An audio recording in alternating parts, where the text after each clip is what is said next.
Real development is only realized when we develop together.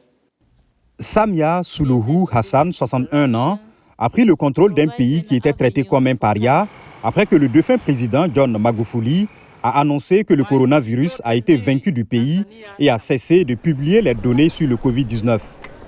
Après plus d'un an, la Tanzanie a enfin publié des chiffres sur le coronavirus, confirmant 100 cas depuis le début d'une troisième vague d'infection.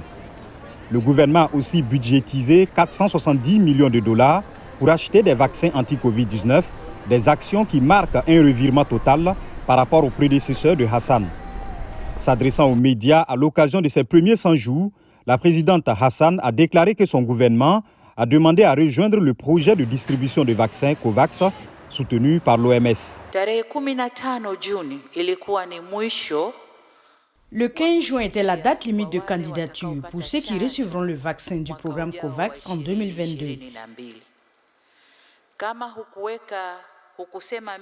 Si vous ne vous êtes pas inscrit avant le 15 juin de cette année, vous recevrez le vaccin en 2023.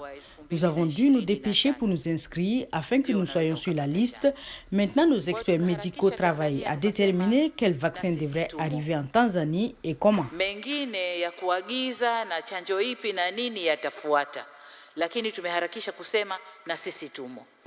Les politiques anticorruption du président Magufuli et l'accent mis sur la discipline, le travail acharné et des investissements importants dans les grands travaux publics ont été salués par de nombreuses personnes. Mais il y avait des plaintes sur la restriction des libertés et des allégations de violation des droits de l'homme. Les choses semblent maintenant différentes. Avec les pouvoirs constitutionnels dont dispose un président, elle aurait pu décider de poursuivre la politique de son prédécesseur.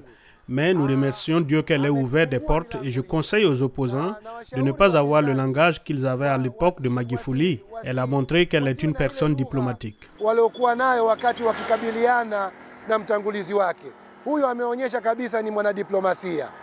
Samia Suluhu Hassan a rencontré divers chefs d'État et d'organisations pour ouvrir et renforcer les relations diplomatiques avec la Tanzanie et renforcer son influence politique dans la région et au-delà.